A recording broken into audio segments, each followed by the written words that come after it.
BJP राष्ट्रीय कार्यकारिणी की बैठक में उत्तराखंड समेत उन 5 राज्यों पर फोकस रहा जहां 2022 की शुरुआत में चुनाव होने हैं। उत्तराखंड को लेकर भी विशेष रणनीति बनाई गई।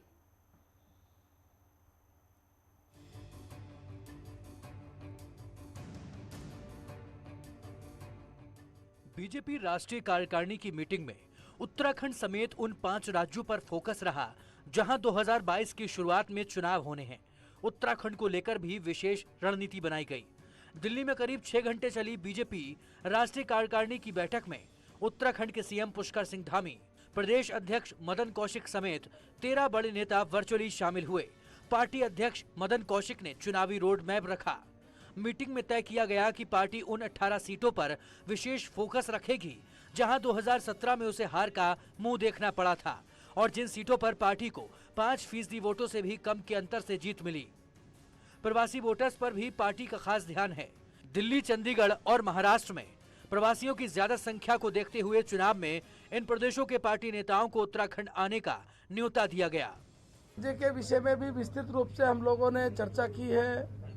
मुख्यमंत्री जी ने चर्चा की है, अध्यक्ष के तौर पर मैंने चर्चा की है और उत्तराखंड राज्य के लिए भी हमारे नवंबर माह के सब कार्यक्रमों पर भी चर्चा हुई है।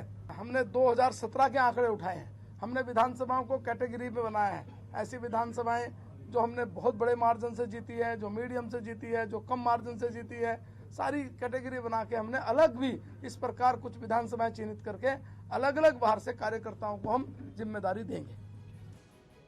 सीएम पुष्कर सिंह धामी ने उत्तराखंड के प्रति विशेष लगाव के लिए प्रधानमंत्री का आभार जताया। उन्होंने कहा कि केंद्र के सहयोग से उत्तराखंड में विकास के ऐसे काम हुए हैं जिनकी कोई कल्पना भी नहीं कर सकता। माननीय प्रधानमंत्री जी का पूरा आशीर्वाद है हमारे साथ, पूरे केंद्रीय नेतृत्व का आशीर्वाद है और हम सब लोग और तेज गति से अपने संगठन को बिल्कुल बूथ स्तर तक और बूथ स्तर से नीचे पन्ना प्रमुख तक लेकर जाएंगे। सरकार भी जो है हमारी संगठन के साथ मिलकर एक समन्वय करते हुए हम पूरी कार्य योजना पर काम करेंगे। बीजेपी 10 नवंबर से उत्तराखंड में महासंपर्क अभियान चलाएगी। राष्ट्रीय अध्यक्ष का उत्तराखंड दौरा होगा तो शहीद सम्मान यात्रा के शुभारंभ के लिए केंद्रीय रक्षा राज्य मंत्री अजय भट्ट भी शामिल होंगे। राष्ट्रीय नेतृत्व को भरोसा दिलाया गया कि पार्टी उत्तराखंड में अब की बार 60 पार के लक्ष्य को हासिल करेगी। न्यूज़ 18 के लिए देहरादून से सुनील नवप्रभात की रिपोर्ट।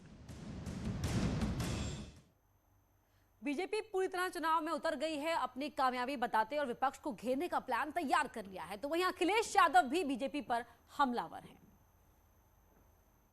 आजमगढ़ में गृह मंत्री अमित शाह के प्रस्तावित दौरे और वहां यूनिवर्सिटी का शिलान्यास करने पर अखिलेश यादव ने कहा कि बीजेपी सरकार जो अब करने जा रही है उसका काम समाजवादी पार्टी ने शुरू किया था। हमारी सरकार ने जमीन अधिग्रहण किया।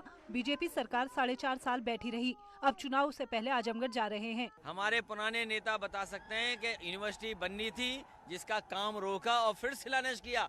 सवाल आजमगढ़ की यूनिवर्सिटी का नहीं है, उससे भी बड़ा सवाल ये है कि समाजवादी पार्टी ने देश के पूर्व प्रधानमंत्री चंद्रशेखर जी के नाम पर यूनिवर्सिटी बलिया में दी थी।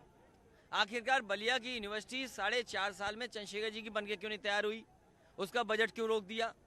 अखिलेश यादव ने कहा कि समाजवादी सरकार ने कुशीनगर और बलिया में यूनिवर्सिटी बनाने का काम शुरू किया था, लेकिन योगी सरकार ने उस काम को रोक दिया।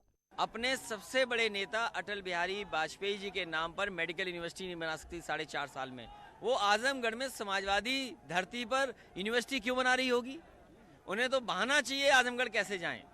जिन्होंने नाम बदले हों, शिलान्यास का शिलान्यास किया हो, उद्घाटन का उद्घाटन किया हो, उनसे कोई काम की उम्मीद करेगा? और यार रुक एक छोटे से ब्रेक के लिए कहीं मत जाइए। ब्रेक के उस पार